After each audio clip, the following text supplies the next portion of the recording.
high school gameplay you want. Like being able to compete for the high school playoffs, I felt like that added to the lore and like the headcanon for me. However, I seriously do think that the new system has more potential than you think though, especially when we're talking about replayability and role-playing aspects, which I'll explain here. With the new system, we know that you can select between 2 stars all the way up to a 5-star, and your initial rating will be tied to your star rating. So if you're a 2-star, you're 65 overall, and you go all the way up the ladder. When you're a 5-star, you are a 79 overall out the gate. You can also select your recruit interests, just like a recruit would be in Dynasty mode. You want to care about your proximity to home. You want to care about your proficiency, playing time, campus lifestyle, that kind of thing. You want to focus on brand exposure. So even though there is no high school gameplay experience, there is still a recruiting process. Like I mentioned, you can select your player interest, and that will narrow down your favor. I think you would still have the option to make it if you wanted, but that doesn't completely guarantee any playing time ever.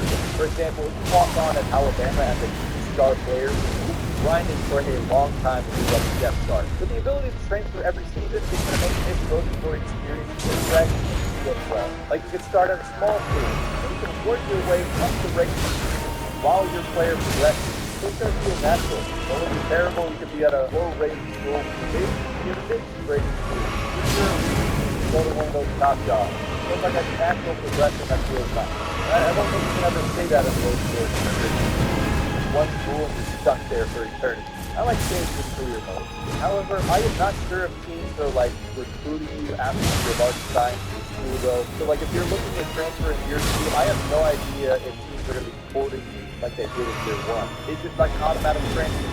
No clue. Wish I would have paid more attention. But the reason I believe that this system is good for roleplay and replayability is that the new system of playing out the high school game is a little more difficult to control with star ratings than it.